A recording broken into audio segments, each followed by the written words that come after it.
Hey, Mike, I have a feeling this is going to be one of your favorite episodes. Yeah, it's one of those geek out episodes. You know, what can I say?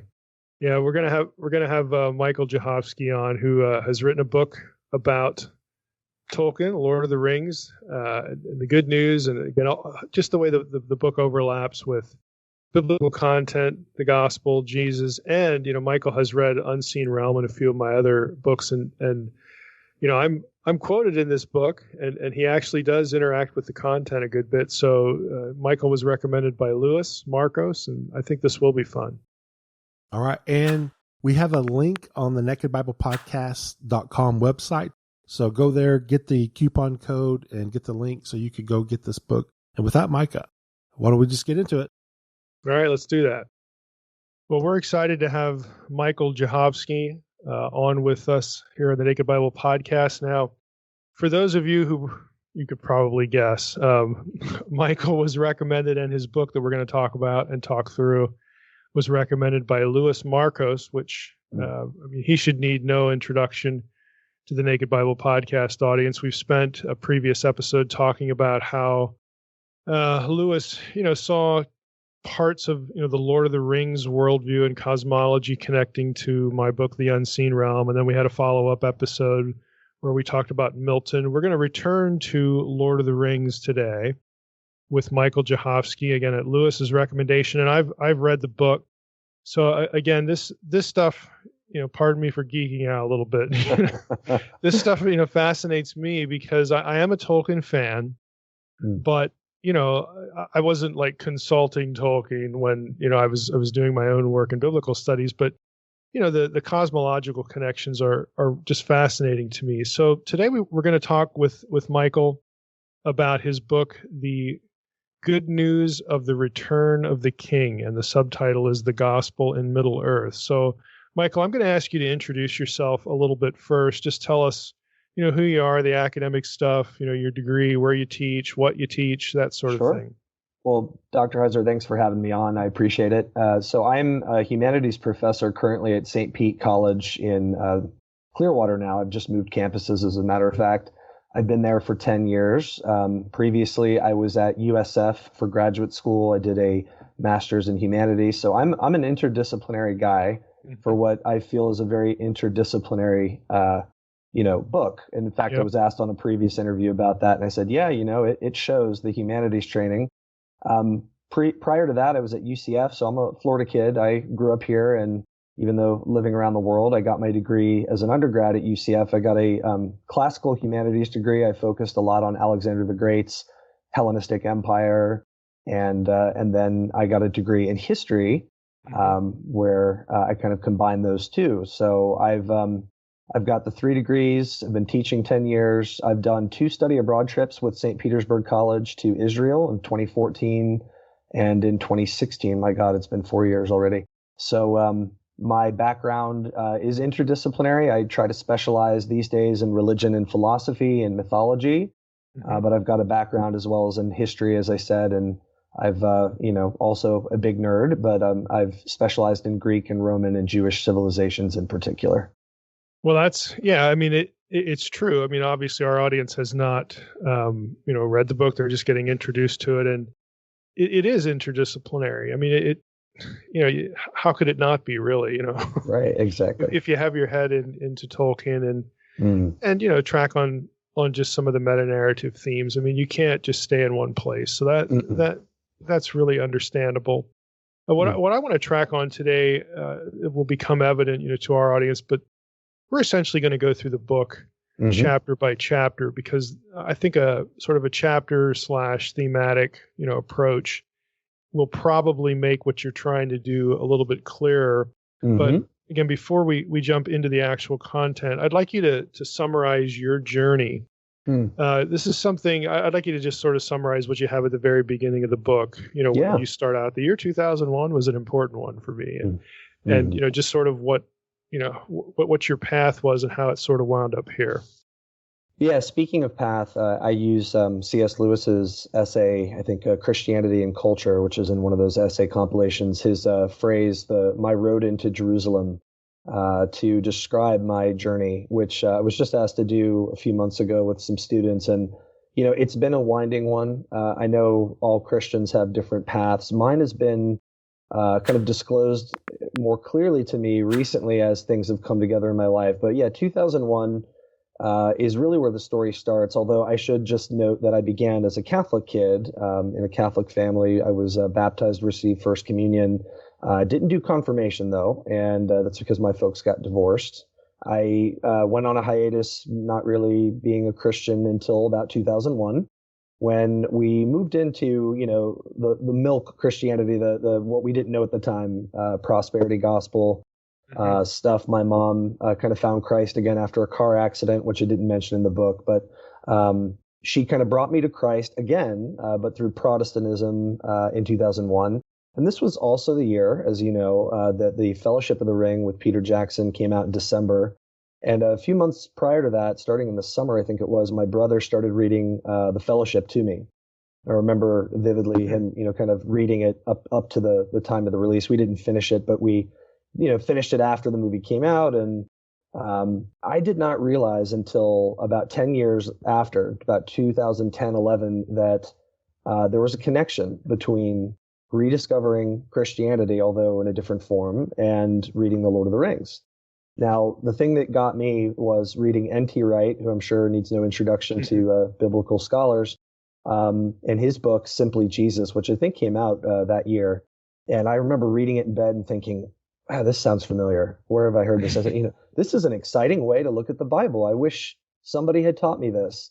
God becoming king. Why does that remind me of? Oh, yes, that's the Lord of the Rings for me. And I made this connection. And from there on out, I started journaling and getting some ideas. And gradually, it's the rest of the preface in the book and some of the intro tells the story. But those were the key points for me. Yeah, it's interesting. I didn't know it either at the time, but my first, not my first, maybe my second, sort of introduction to anything, overtly, and I can't even use that word, overtly Christian, was when I was 9 was really my first exposure to anything that we would call, serious, Christianity. Mm-hmm. And that was through a neighbor. But then the next year, actually the same year in school, I had a teacher. It's the only year she ever taught. I was in 4th grade, and she read us The Lion, the Witch, and the Wardrobe. And you don't know it at the time, but then when you're a few years removed and you start getting exposed to biblical stuff, a lot of that stuff starts to sound familiar. Yeah, it does, doesn't it? Lewis is more overt in that regard. Yeah, but I agree. Yeah, I understand completely. Now, as far as your purpose for the book, I'm going to read a little bit of what you have here on the purpose and ask you to comment on it. Sure. You wrote here. I wrote this book because I wanted to share how The Lord of the Rings as Christian literature has helped me understand Christianity better. Let me be clear, this is not because The Lord of the Rings is a carbon copy of the story we can read in the Bible. Instead, it feels like an extension of the biblical story. I realize many books on this subject already exist, but I believe that I have uncovered something very special and worth reading about, and that is The Lord of the Rings is a parable about what Jesus' parables are about, which is the very story of reality itself. And then you go on to say parables are comparative narratives that bring together the mundane and the transcendent. I actually like the way you put that. Oh, the abstract and concrete. They are imaginative stories that re-mythologize and re-enchant reality by putting the transcendence back into the world that the modern rational materialistic worldview has taken out of it. Parables as a form of mythology show us that truth is not narrowly defined by what human reason, the senses, and science can prove. My argument in this book is that in The Lord of the Rings, Tolkien has given us a parable of the gospel that not only can restore our understanding and appreciation of Jesus' parables and the Bible, but can also show us how parables can re-enchant reality. I'm going to stop there. To this audience, you're going to find a friendly audience to the idea of, we need to re-mythologize and re-enchant, the church and our approach to the Bible. Oh, yes. Because again, my sort of bread and butter has been we ought to be reading, scripture through the ancient eyes of the people, who wrote it, thousands of years ago, and they were predisposed naturally to a very supernatural, worldview, and we are not. That's right. So, That's right. You're going to find a friendly audience for that. But could you just, comment a little bit about, what I just read and the purpose behind it? Well, there's a lot of really great stuff there to comment on, but the first thing I'd like to point out is what I mean by an extension of the biblical story. So what I try to make the case in the book that Jesus's parables can open up even a greater understanding of what we might be missing about the Christian worldview. But here, the Lord of the Rings as Christian literature, as a parabolic novel, can extend and broaden and show us a more capacious view of the universe through Christian eyes. And in a sense, what I'm saying is, as a friend of Tolkien's had said, Robert Murray, who was a confidant of his, that the Lord of the Rings stands as a parable of the kingdom, he thought. And I think he's right. And this is somebody that knew Tolkien very well. And so that's the first point. And so I don't mean that it, literally repeats themes, characters, et cetera, in the Bible, like I said, carbon copy.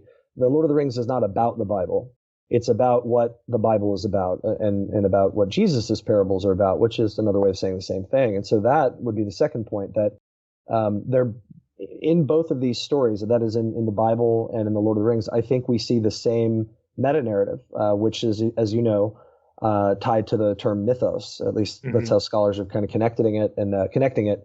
And so that's what I'm saying there, is that, no, this is not a strict, what Tolkien called in his letters, a conscious and intentional allegory, which was the only kind, we'll talk about this, but the only kind that he disliked.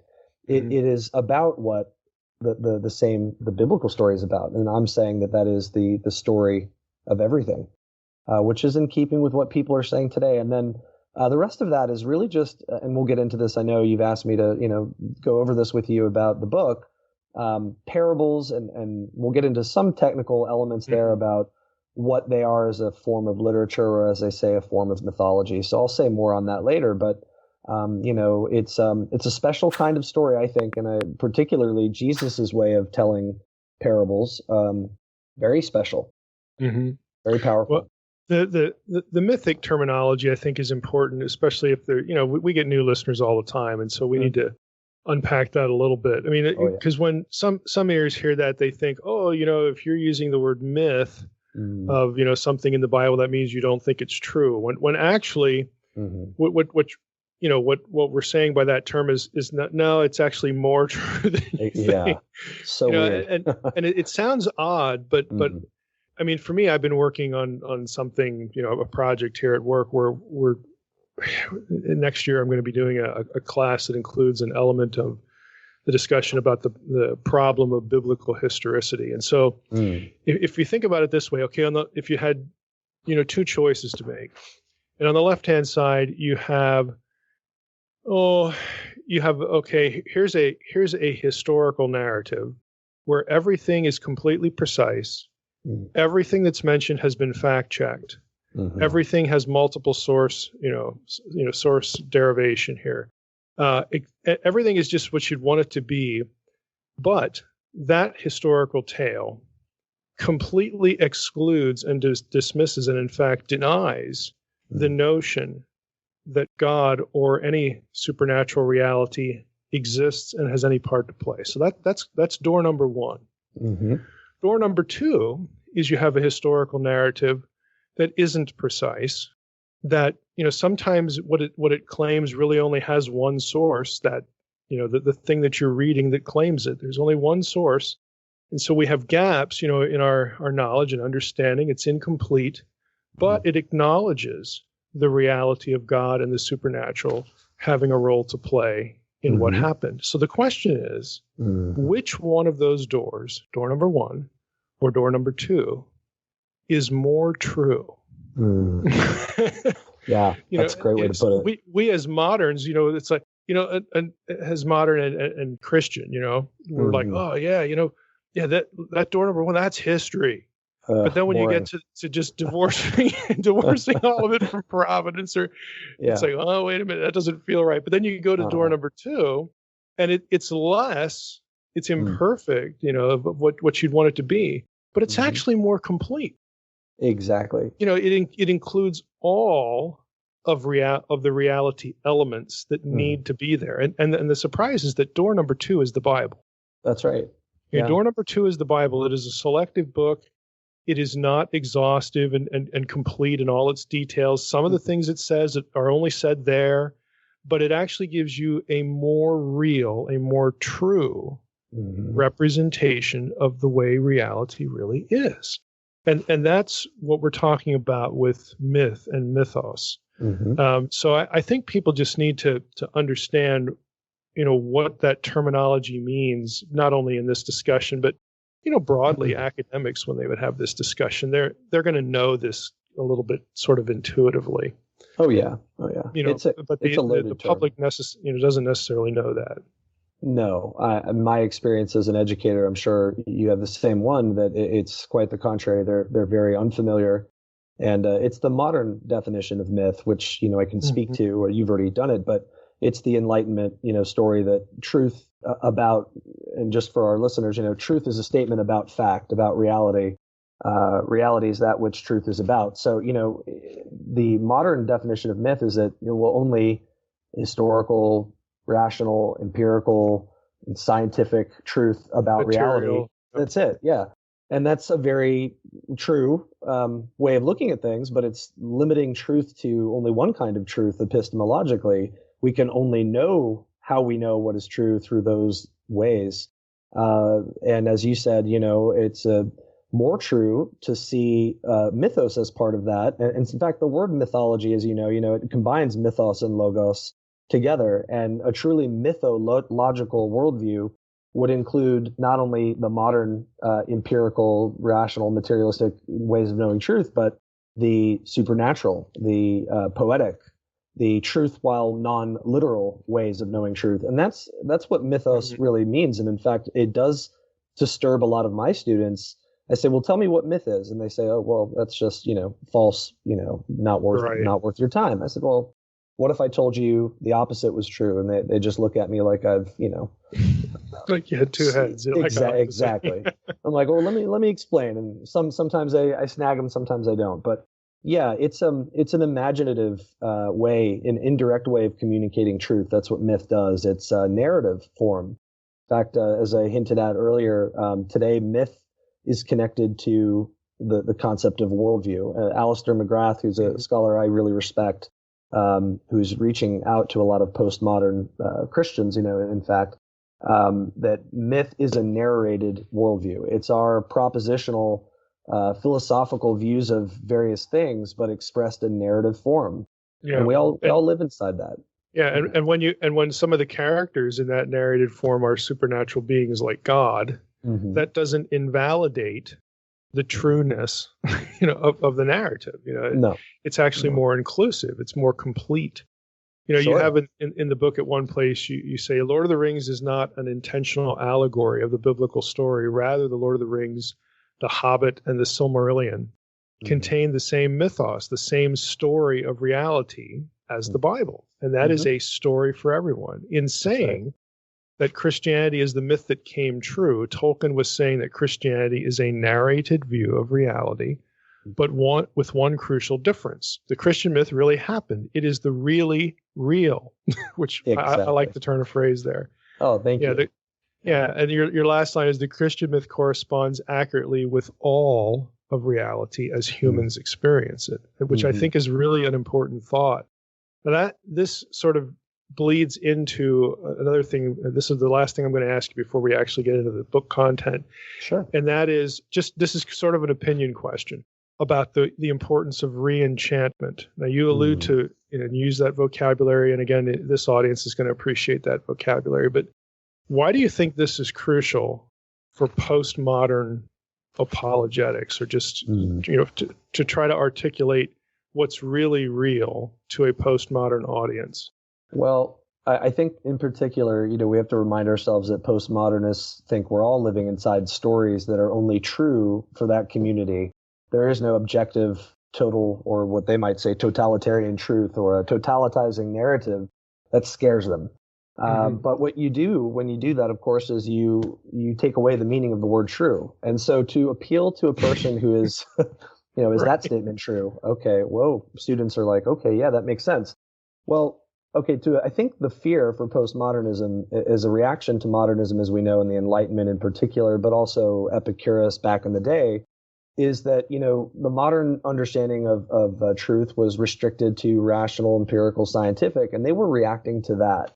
But I don't think postmodernists, to their credit, are against narratival truth. And so I think that's how we have to speak to them. I know Dr. Marcos has, in his Apologetics for the 21st Century People, has a great book that deals with this. And we have to meet them on their ground and say, okay, well, look, we're all living inside a story. So nobody can propositionally, rationally prove 100% that this story is true. But we can, and this is me drawing on McGrath as I've done a lot, tell a better story.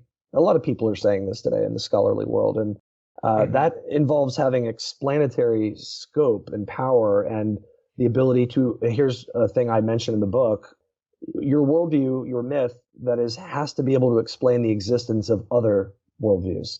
If it can't do that, it's not a very good worldview. It leaves out a crucial part. I mean, how does it tell a story about the other stories? And I don't think Buddhism does that, or even Islam. I think Christianity does. And that's a different conversation. But I think we can show that Christianity is a better story, and that means to re-enchant. Re-enchantment, I'm using this, a lot of scholars are using it today. Paul Gould, in his Cultural Apologetics book, defines it as putting the transcendence back into the world. And I think that's the right meaning. It's really important. It is, yeah. It's really important. And it just struck me, now that a couple of weeks ago we had an Old Testament scholar, a friend of mine, John Hilber, on to talk about ancient Near Eastern Old Testament cosmology and the idea of divine accommodation. That God picked people to write the Bible and let them communicate what he wanted communicated in the, through the means by which they were capable. And that creates disconformity with the way we would think about the world, but that really doesn't matter. But the only way that you can see through that or past that, alleged impasse to, the Bible being true is to get away from literalism and to start thinking in metaphor, and that is also true right here, because the only way you're going to be able to show that the Christian story is the best, the best telling of actual reality, the best telling of that story that we can get is to be able to escape, from a slavish literalism and start thinking in metaphor and archetype, because that's how stories are made. That's how they're done. More. Yep. And if you can do that, if you can sort of escape from the reflex literalism and be able to have a conversation about these things, it is much easier to connect, to not only postmodern, audiences, but anyone who's capable of thinking about theology as story. Agreed. It's, that just hit me here because, again, we had John on real recently, and it's just really important. So important. I want to get into specifics here.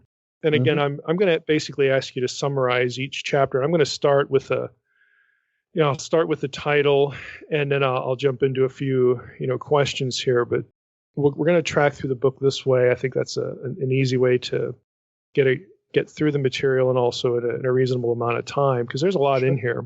Oh yeah. Chapter 1, you entitle "The Lord of the Rings as Parable," and the subtitle, or the first section header, is "Allegory, Parable, and Fairy Story." So, can you briefly define those terms? And how does something like fairy story connect to parable? Yes, I can. We'll start with the definitions. So I did a lot of research on this, and I owe a great debt to a lot of scholars that have book-length treatments on these terms. And I know this will not please everybody, but I have come to the conclusion through these, especially Tolkien. Yeah, that doesn't happen. Especially Tolkien scholars, my God, with this first term. So allegory, like parables, two Greek words, to speak of something else or to speak of another. And so a story that speaks of one thing in terms of another. I see, and a lot of scholars have said this, so it's not just me. It's a substitutionary story, this for that. And it's very clear. And so you think of Bunyan with the Pilgrim's Progress, was it? I think I'm getting it mixed up with Lewis's Regress. Yeah, he has the giant named Despair. Or you think of, The Lion, the Witch, and the Wardrobe. I think to Lewis's credit, the rest of the 6 other books are less allegorical. But, the children or daughters and sons of Adam and Eve, that's a very clear example of allegory. This for that, it's substitutionary. And yet, parable almost means the same thing. It has literally the word parabolain means something a little different, but it has this same connotation of resemblance or speaking of one thing as another, seeing as I know John Crossan has called it back in the day, seeing as. So parabolain means thrown from the side or to cast alongside. And I had one scholar, I can't remember who put it that way, but I like the definition of the Greek. Both of these are Greek words. Thrown from the side implies it's an indirect communication, which is narrative. And that's what allegory is too. So far, they're not very different. And I'll get into how they're different when we tie all this together. I'll wait to speak on that. The next one is a fairy story, and then we'll connect it to parable, and that'll have me kind of talk about all the terms together. Fairy story, I drew, of course, heavily on fairy stories, which was, I think, 1939 University St. Andrews lecture that Tolkien gave. It became an essay. And he says, fairy contains many things besides elves and fae, besides dwarves, witches, trolls. It also holds the seas, the sun, the moon, the sky, the earth, and mortal men when we are enchanted. Well, fairy cannot also be caught in a net of words. It is one of its qualities, he says, to be indescribable, though not imperceptible. It's a metaphysical story. It's also a story of seeing as, but most broadly, I think fairy story is a story about everything. It is truly a myth. It is a metaphysical story that contains the mundane, the transcendent, the supernatural, the physical. And that's what Tolkien means. It contains things that are real to our imagination, but also to our faculties of reason. It appeals to the romantic in us, but also the rationalist in us, which is what Tolkien had to work on Lewis about. As you probably know, Lewis struggled with that. So the connection between fairy story and parable, I owe a great debt to Father Robert Murray, who is a Jesuit scholar and friend of Tolkien's, who wrote an essay in 1992 called Tolkien and the Art of the Parable. And I started on my research kick when I saw that, and I said, this makes sense to me. I know that Tolkien's way was not to be very heavy-handed and to sermonize, and I think that's why he never mentions parable in explicit connection with fairy stories. But I do a lot of math, in a sense, to kind of show in the book through his letters and comments. And this is the best way I can kind of conclude, is that I argue that Tolkien had a spectrum of allegory, different kinds of allegory. And on the one side, he had what he called and disliked very much the conscious and intentional allegory, which has, as we might say, more allegorical direct language in it and less suggestive language that would be metaphorical language. And so it's very in your face, and it's very this for that, very substitutionary. On the other end of the spectrum of allegory, I think you can safely say that parable is a type of allegory, or the other way around. It really ends up being, I think, the same thing. But I submit parable is another kind of allegory, but it's on the opposite end of the spectrum. Yeah, and it is overt. Yeah. Exactly. And it is, in technical terms, I would say, contrary to the conscious allegory, it is less allegorical. Of course, it's allegorical; it has to be. But it's more metaphorical. Now, the differences there, scholars have argued that metaphor is speaking of one thing in terms of that are suggestive of another. And that's where the strength of the parable / fairy story comes in. Allegory is speaking of one thing clearly and directly in terms of another. Nobody has to ask what you mean. Exactly. Like, what? Could you explain? Yeah, no, it's very clear. And your example from Lewis is good. Sons of Adam, daughters of Eve. What is that? Right. I mean, nobody's asking what that means. No, not at all. Because it's so overt.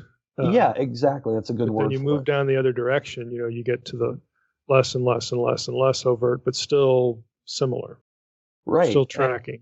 That's right. And so fairy stories and parables, now to leave kind of the model, the mental model I just gave you, the connection, there's a lot. I would say one of the great points of correlation between parable and fairy story, which again are on that better end of the spectrum, is the way that the author shifts from the allegorical familiar mode that, is very clear to breaking down the allegorical correspondences. And so for an example, when Aragorn really looks like and resembles Jesus in the book, but not quite, or that really sounds like the moral argument, but not quite.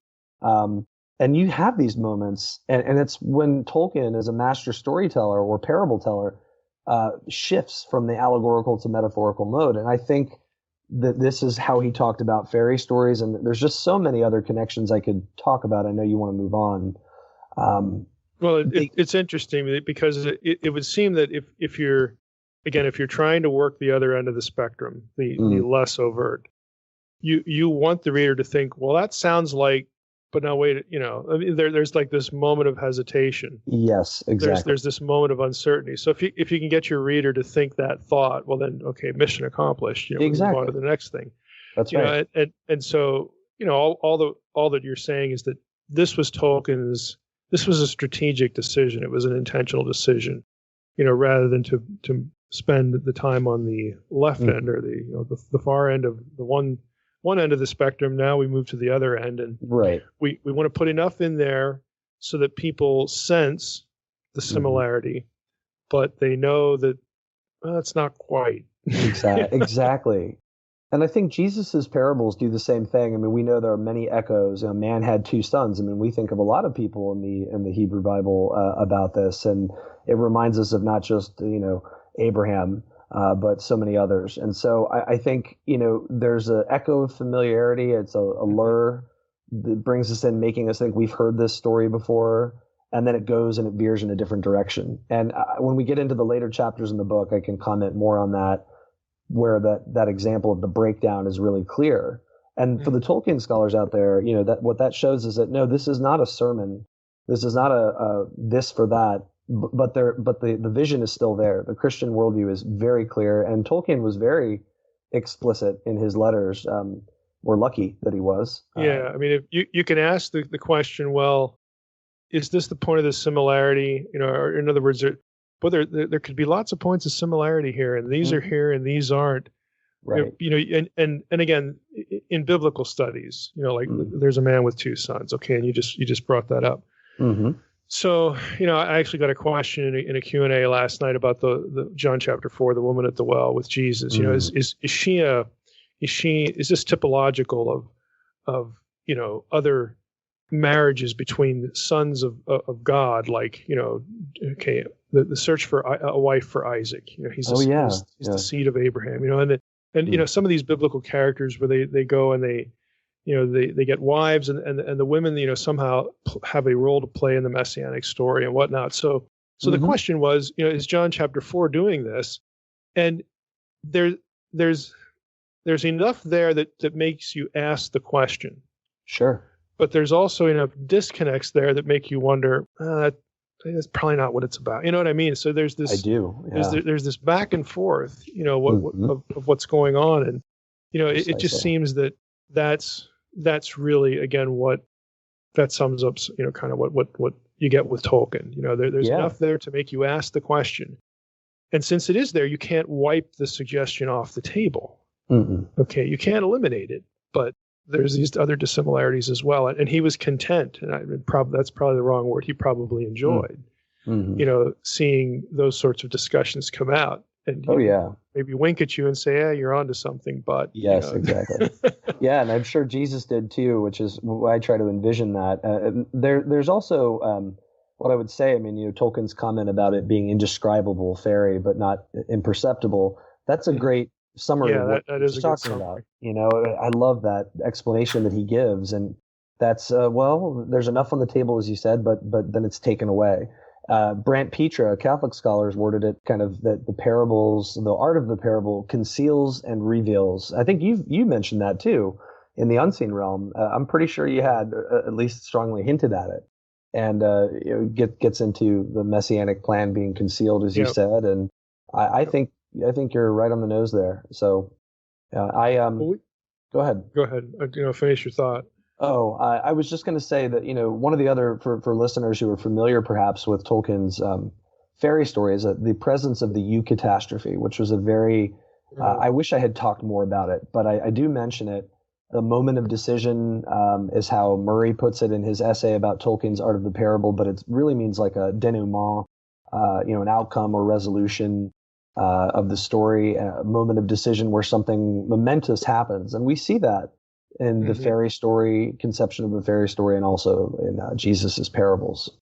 Yeah, and it could be something disastrous as well, but on the other side, there's there's a blessing. There's a good outcome. Exactly. Think it for, again, the biblical studies audience. Think of the day of the Lord. There's two sides to that coin. Yes, all that's wicked will be judged and destroyed and undone. But the flip side of that is the righteous are vindicated, and we get the new heaven and new earth. So that's right. It's this two eucatastrophe. That's I don't know. Did Tolkien coin that term? He did, and discatastrophe, I think he also coined. I just read that the other day. I didn't focus on that, but yeah, it was one that he coined in the essay on fairy stories. That's right. Yeah, it's just an interesting way to put it. So let's drift into chapter 2, because that's also about parables. And the title for chapter 2 is Parables Are Good News Stories. And then the first section header is Parables as Already and Not Yet Stories. And that's going to be real familiar language to this audience. So how are parables good news stories and already but not yet stories? Yeah, this is one of my favorite chapters. And then, we get into the Tolkien stuff more specifically in chapter 3. But, the good news is, as I'm framing it in the book, that the king has returned. He's begun to inaugurate, or has inaugurated, the kingdom of heaven, bringing the presence of Eden back to earth, as you put it. And yet the work is not complete yet. We still await the new heavens and the new earth of Revelation 21. And you go back to Isaiah 25, that kind of looks to that. I think Isaiah 65. So I know you are familiar with this, and many of your listeners are. How are parables good news / already but not yet stories? Well, I think we can see this with a few examples. I just picked out a couple that I had mentioned in the book. I mentioned several others where I can think of contours of this, but we see the already and not yet, and I'm just talking of Jesus's parables here obviously in Matthew 25. You get the whole chapter there, parables of the 10 virgins and the talents or bags of gold. You have the element of, something happening, an announcement, but then having to wait a long time before the wedding banquet, or servants having to give an account. That's a challenging parable for how they use their time before the return of the king. And I think, just look at those elements. It's right there. It's right there. It just lays it out. Yep, very clear, I think. And Mark 1:15, while not a parable, the opening of Mark's, our earliest gospel, probably, repent, change your mind, turn around, believe the good news, is at hand. Jesus is saying, that's a present, an already announcement, but as we know from the rest of Mark and the other gospels, that there's a not yet portion of it. Jesus talks about going away, and the Gospel of John, and then coming back and preparing a temporary place. I think in the famous is it John 14 or 15 talk I go that to he gives. Prepare a place for you. Yeah, it's a temporary place, an interim state between now and the new heavens and new earth. So I think we could have a lot of fun finding where these elements are present in the parables of Jesus. How do I connect that to the parabolic novel, as one scholar has called Tolkien's book? And how is the Lord of the Rings in particular, but the rest of the mythology, an already and not yet story? Well, I think I summarized this later in chapter 3 more clearly, but maybe it is in chapter 2. But page 108, 109, we have the announcement that the king has returned from the eagle at the end of the return of the king. Something has happened. Your king. Very clear language. Your king is returning to you. He will be with you all the days of your life. And yet we know that's not true. Aragorn dies in the appendix. Spoiler alert, I guess. So sorry, folks. Stuff not to put in the movie. Yeah, right. Exactly. Although, in in the last one it's alluded to, so not too much of a spoiler. I think Arwen has a vision in the movie, the extended edition, right? The extended version, yeah. Oh, I love those. So the news, and I'm drawing on NT right here, only makes sense in the longer story, which I'm saying is the story of Arda and the story of the Númenóreans and the dwarves and the elves and the whole story. And that kind of corresponds or resembles the story of Israel. And then that news transforms the present moment and looks to the future. And we see that Aragorn's coronation, well, first the announcement of the eagle, the coronation, then the discovery of the sapling of one of the trees that was originally in Valinor, which is like Eden in Middle Earth. And then isn't that interesting? There's a branch, the branch imagery. It's messianic. Very much. Again, And the whole imagery from Revelation about the two trees being back in and the two trees in Tolkien's Valinor, in the original conception. So I mean, there's a lot of connections there, and there we have the already and not yet, and there's a lot more to say, but that's an answer, I think. I mean, for our purposes here, and our audience, I mean, just here are the takeaways, both as on the biblical side and then the Lord of the Rings side. I mean, next time you read through the parables, or through the Gospels, and you hit parables, ask yourself if you can see already. Then an interim and a not yet element. I mean, you're going to see this a lot. Oh yeah, this already but not yet theme. So there's something happening, and then there's something going on. Like boots on the ground. Right now, and there's this accountability factor in a lot of them, and then the not yet comes into view. It's very cool. This is frequent. The parables are about the kingdom. Okay, I mean most of the parables have this as at the very least a touch point, but a number of them are specifically oriented to this. So try to read them as already but not yet stories. And then, when you're thinking about Lord of the Rings, it mimics it. It mimes, that whole approach to, telling the story. So, again, you went into some examples already, but that idea, I think, if this audience can take one thing away from this interview, and hopefully you can take away more, but that would be it. Oh yeah, because if you're approaching both the parables, and then when you think about not only Lord of the Rings, but I mean you'll have other literature do this, but specifically Lord of the Rings, this is really the answer to the question of how is the Lord of the Rings about what Jesus' parables are about. That's right. That's it. In a nutshell, that's it. What we just commented on. Yeah, right. Exactly. Chapter 3, again, is really when you take a deep dive into the content. The title is The Lord of the Rings is Good News. And again, the first section header is Your King Shall Come Again. So you devote space in this chapter to perhaps the most obvious connection to the gospel story of Jesus and Lord of the Rings. And you've already brought up Aragorn. So there's Aragorn. He's the cryptic, hidden in plain sight king, who would return to claim the throne of Gondor. And of course, the famous line, the crownless again shall be king. Oh yeah. Can you talk about how the return of the king connects to Jesus in a few other ways? Sure.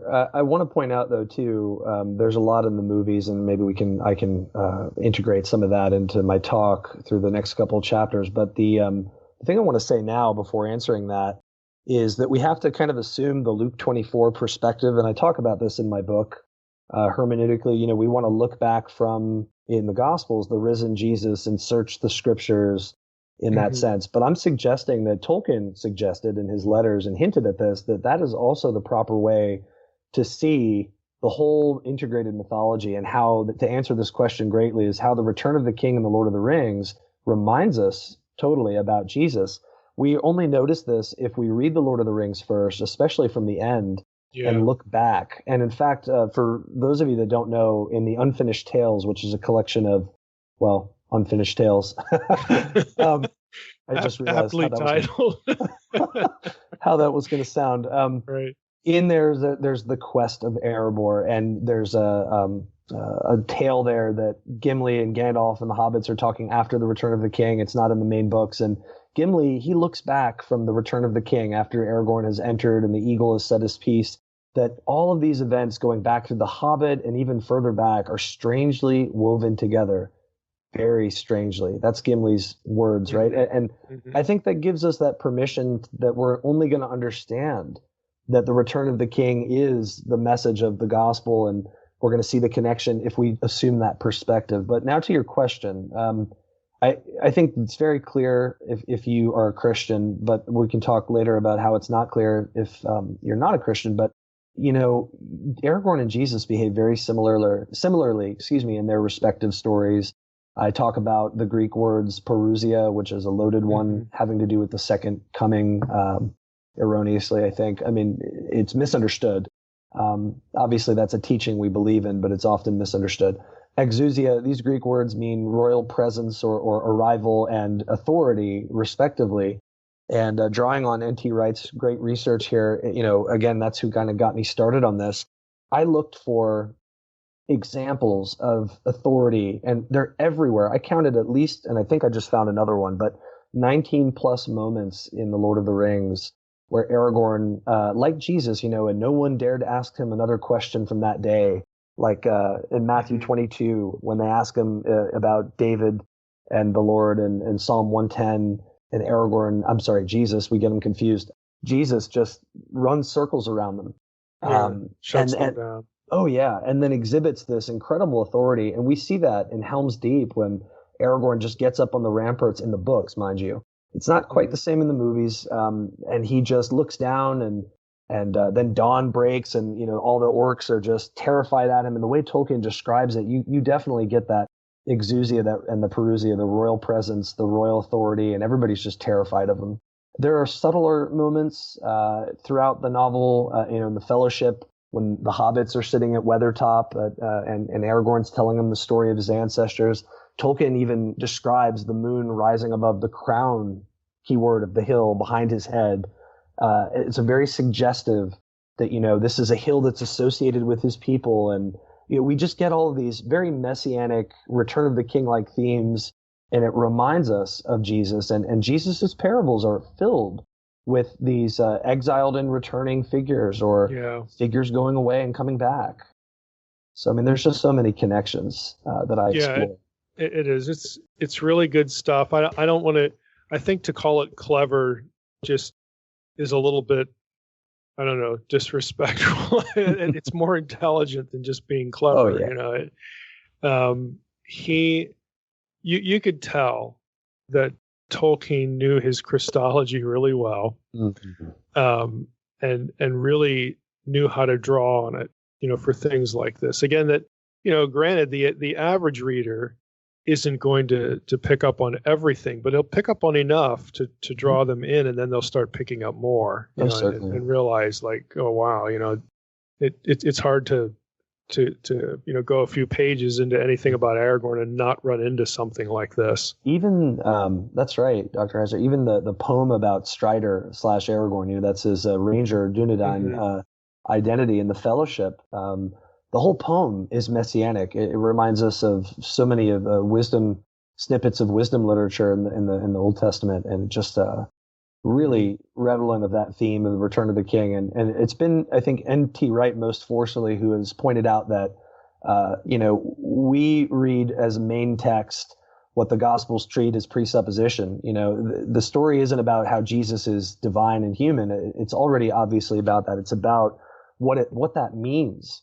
Is that God has become king, and what that means is a lot of other things. It talks about, of course, it points to what you talk about in your book about Eden kind of returning to earth, and it's just the way it all comes together. He really was brilliant. As you said, he knew his Christology, he knew his Bible, and he knew his Psalm 82, Deuteronomy 32 worldview. I mean, he understood the divine counsel, and we'll get to that, I know. Yeah, I'm in the Silmarillion now, and it's just like it's everywhere.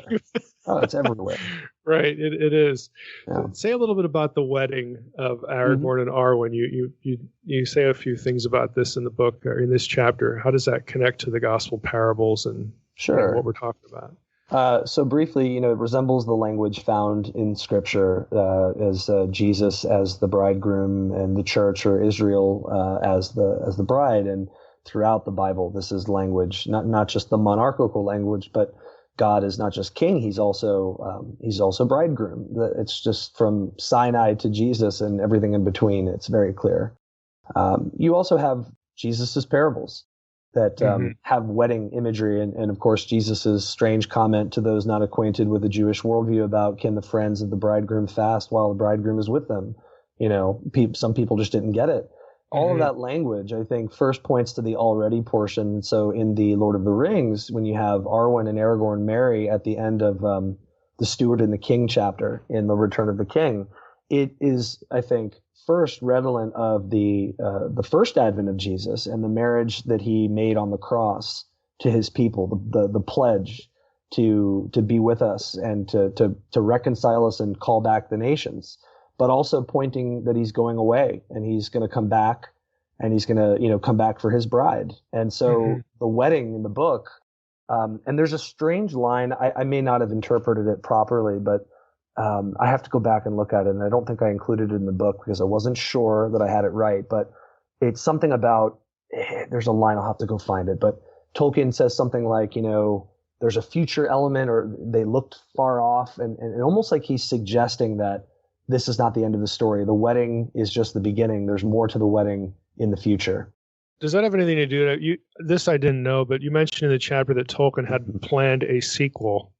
Oh yeah, the new Shadow. So what was that about, and what connections do you see? Certainly. Does that dovetail into this at all? So in just looking on my bookshelf here, I think it's volume 12 of the History of Middle Earth. Okay. You have the Peoples of Middle Earth is the title of the edition there, the volume, excuse me. And in it, he has Christopher Tolkien, his son, has a summary of his unfinished planned sequel, The New Shadow. And I think he probably had a plan to connect this, but that's not what it's about. And so there's no marital elements there. But I'll have to somehow look up the other thing and get back to you on that. But it is interesting. Anyway, The New Shadow is different. It is connecting with different points of, I think, Tolkien's Christian worldview and theology. First of all, it's like 13 pages long. It's unfinished. He stayed up one night till 2 a.m. kind of hitting his head against it and just realized, it's not going to work. He's done. It's nice to know that could happen. Oh yeah. Yeah. Right. We don't know anything about that. He knows, we probably are familiar, but some of our listeners may not know that Tolkien credited Lewis with his encouragement to finish Lord of the Rings, but gosh, to finish a sequel to it, I just don't think it was in the cards. So in it tells an interesting, my interpretation is that the fourth age of Middle Earth, which is the one after the end of the Lord of the Rings and the one that is established with Aragorn's coronation, is what it's about. It's about 100 years after Aragorn's death, where he lays down, and Tolkien doesn't even say that he actually dies, but that's beside the point right now. 100 years after this, kids are playing orc games. People are just kind of getting bored with peace. It's a weird way of putting it, but really cool. And there's some kind of shadowy cult and plot, and then that's it. It's closed. It's tantalizing, but what I think is that it shows. Oh, it so is, and it's a very historical, dualistic Jewish way of looking at things. We're still living in Arda Marred, as he says later in another work. We're looking forward to Arda Renewed, which is the not yet portion. And I think that a lot of Tolkien scholars have been mistaken to say that, the king and therefore the incarnation has not arrived yet. Because, well, there it is. Look at the new shadow. Well, hold on a second. They need a good dose of biblical studies for that. I think so. I mean, especially some of the ones I mentioned. I'm like, well, wait a second. That describes what life is like now. Jesus didn't solve all the world's problems. As you say in your book, if he had done that, he would have had to erase his imagers. So he's not done yet. And anyway, I think it's very clear Tolkien knew about his second coming theology, but he doesn't draw on rapture theology, thank God. Like other educated, I think, very well-spoken theologians, Tolkien obviously was. He knew 1 Thessalonians 4, which I take a look at, 15 through 17, is not about being taken up into the clouds, but it's combining metaphors from the Greco-Roman and Jewish worldviews, and it's all about the king returning, and that is clearly, I think, on display there. And so we look forward to a time when people are not bored with peace, and that the king is going to come back. That's hinted at in Aragorn's so-called death. And so I think we tie that all together, and we have inaugurated eschatology on display here very clearly.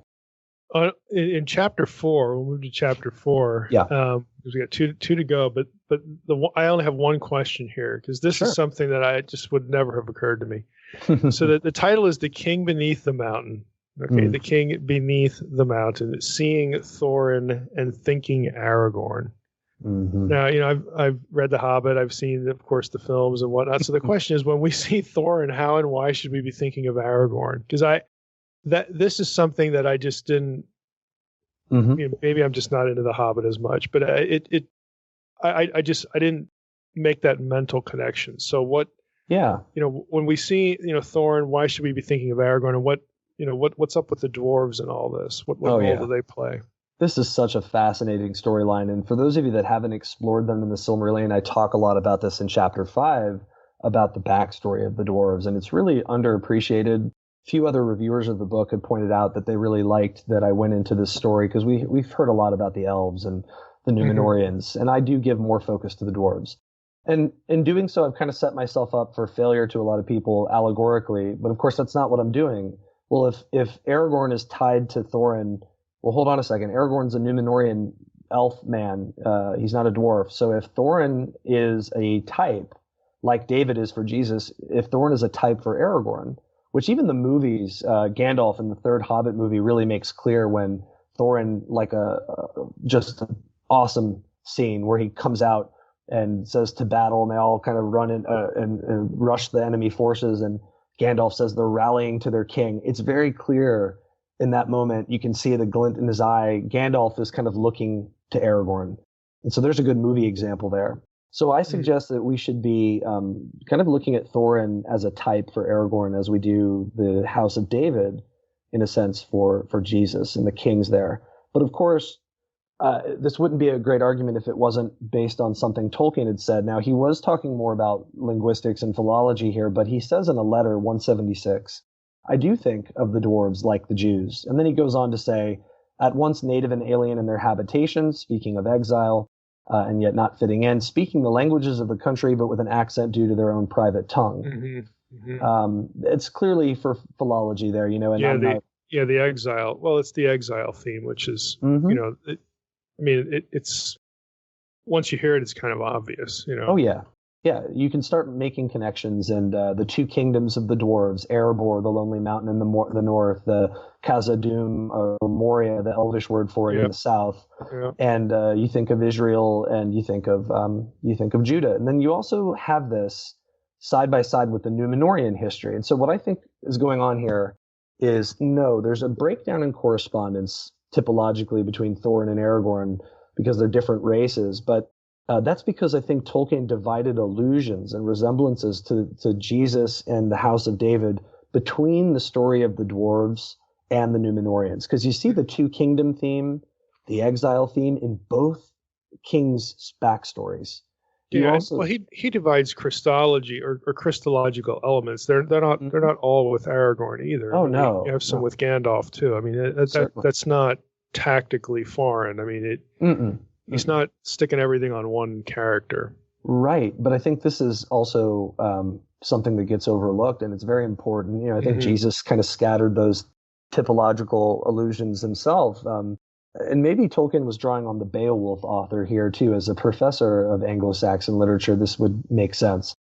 But in any event, I think that we look at Thorin and the dwarves as the House of David, and their indispensable role. Now, here's the great connection, is that in the Quest of Erebor Unfinished Tale, that story about Gimli that I mentioned earlier, of everything being strangely woven together, Gandalf has a line where he says, if it wasn't for Thorin and I and the dwarves and Bilbo, then Smaug would have been unleashed on Rivendell. Now, for readers, you don't know this if you don't peer really closely, but Aragorn was in Rivendell during the events of The Hobbit, and he was only 10 years old. Oh, okay.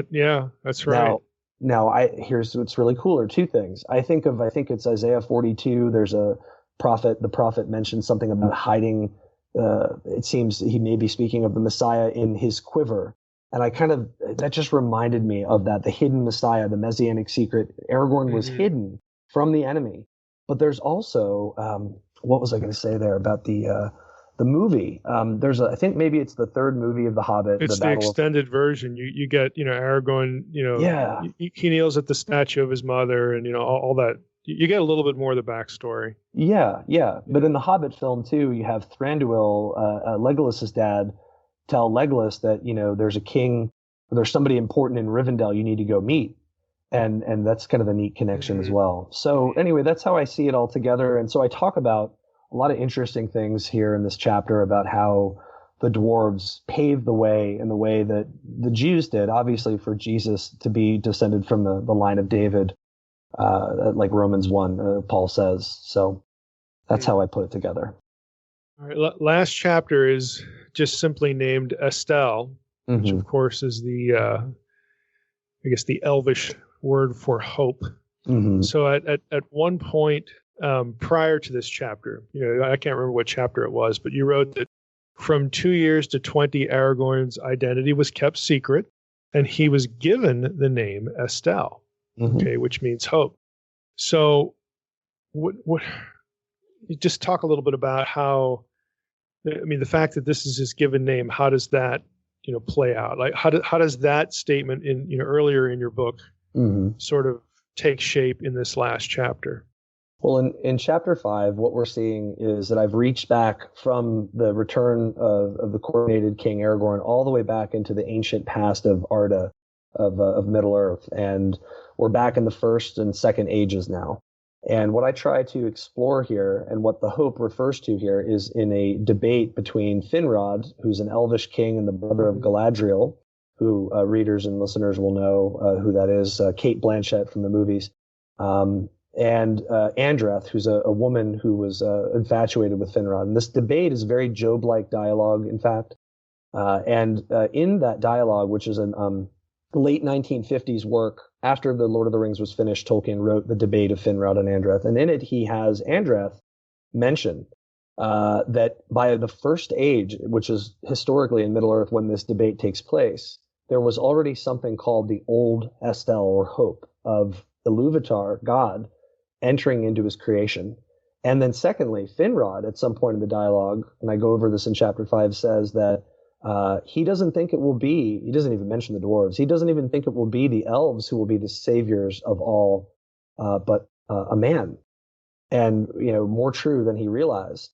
Finrod is also connected, this goes real deep, to Beren, who is an ancestor of Jesus. And anyway, there's a lot of twists and turns here. But Finrod and Beren is a man who's an ancestor of Aragorn. Finrod, I think, saved his life in the dungeons of Sauron. So there's a history here. This is the man that I think predicted, or rather typologically, when we look backwards, it seems he did. The prefigured would be the better word. The Messiah coming into Middle-earth, understood as the return of the king. And I explore that. And the hope, Estelle, again, refers to not only Aragorn, which that's the name he's given, but that reference should make us go back to this debate and think that's what Tolkien was referring to. And so I think it's very significant that this debate takes place in the first age, right on the eve of one of the great 6 or 7 battles that the people were having with the first Dark Lord, Melkor, or Morgoth. And it's already an old hope by this point, which means that this is something God had been planning, like we know in the Bible, from the very beginning. Yeah, and you devote space in this chapter to discussing a number of points of emphasis that I have in Unseen Realm. Because it gets into the cosmology, the Silmarillion, all of that content. So you have elements here of divine counsel, supernatural rebellion, redemption, adoption of humans and children of God, or the whole Iluvatar and Tolkien's terminology. So how, just generally, how do you see those concepts sort of coming through in Tolkien's cosmology and the figures he has there? Let me just give a few examples. So with a great deal of respect for your work, that I'm so grateful that it's changed my understanding of my faith. So thank you.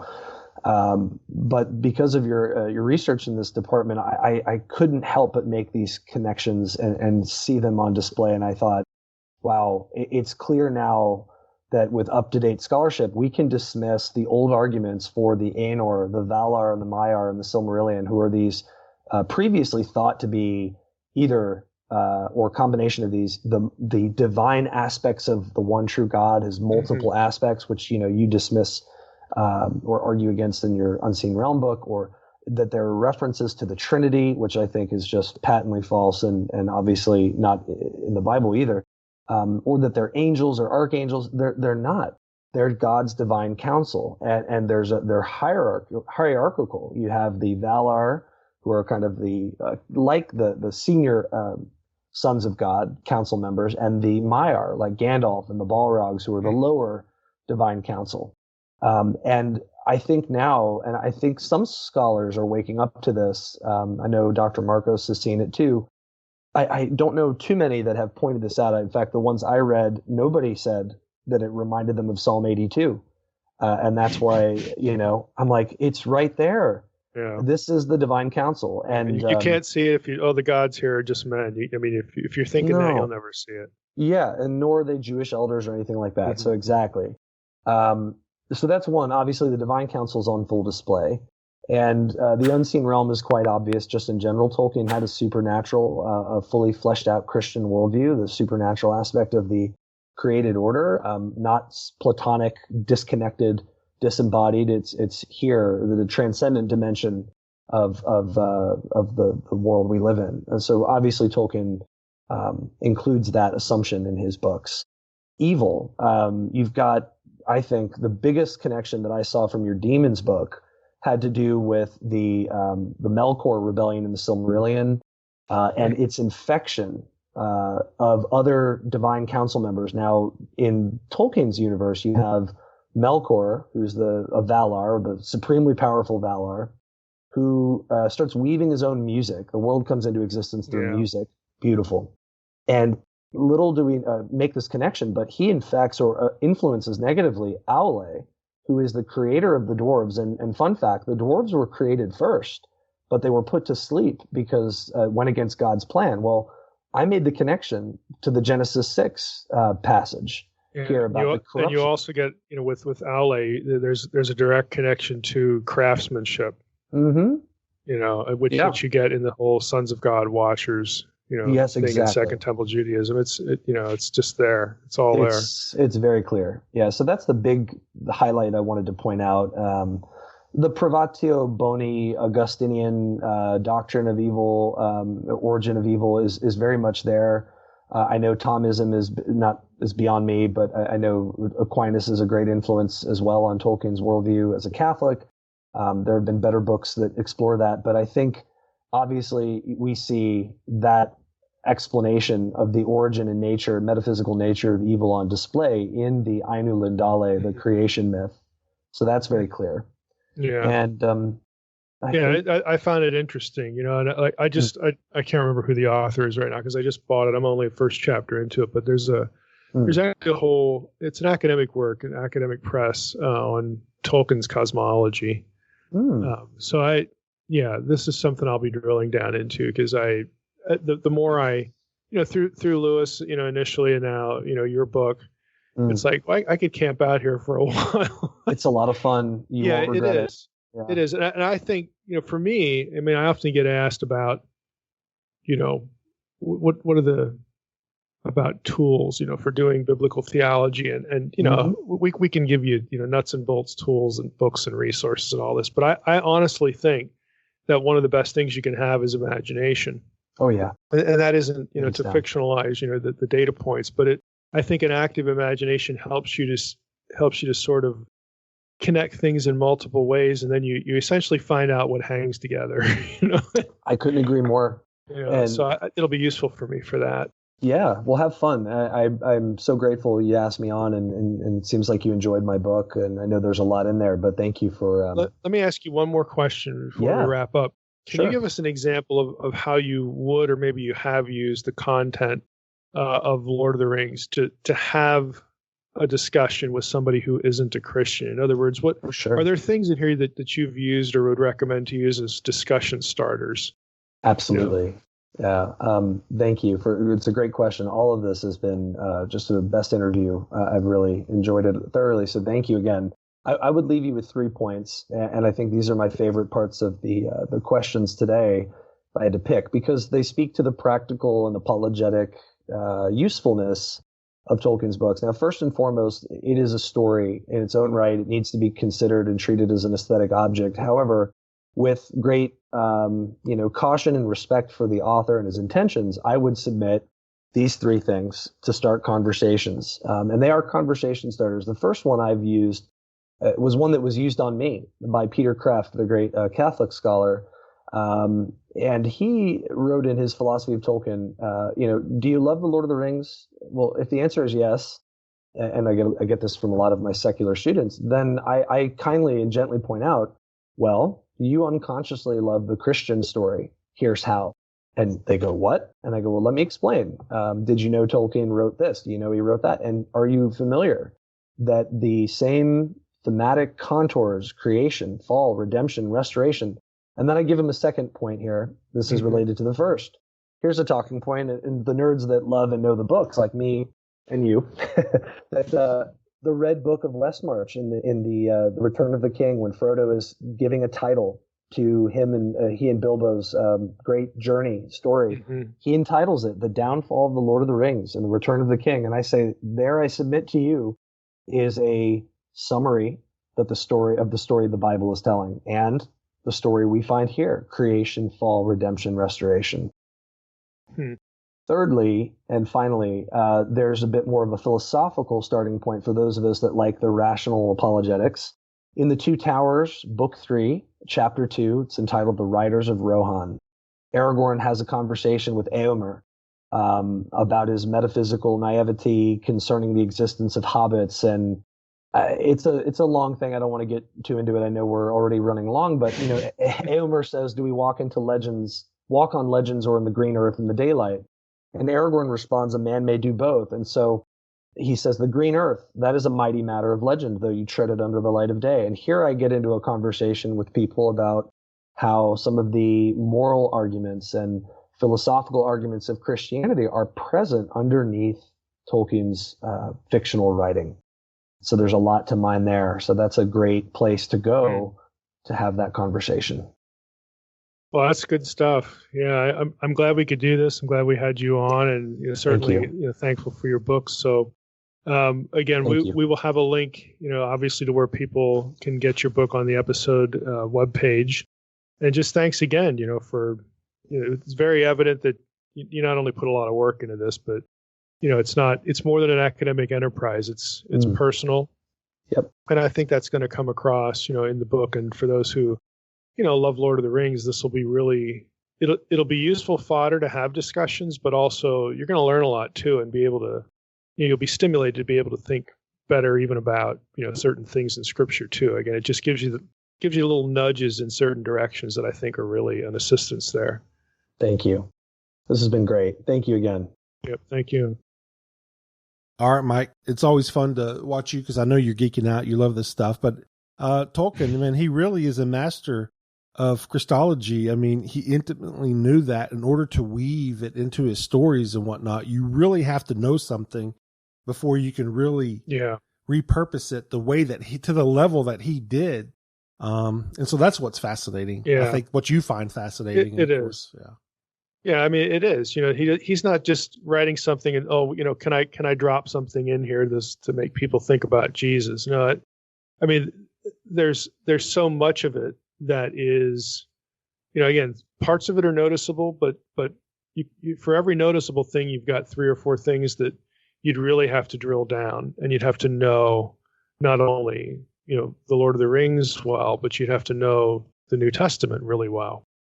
So he knew what he was doing for sure. Did you ever watch the Hobbit, the 1977 cartoon movie? I have not seen that. Oh, no, I've never watched it. I saw it as a child and it terrified me. I mean, it really did feel biblical in nature. Just the animation style of it and everything.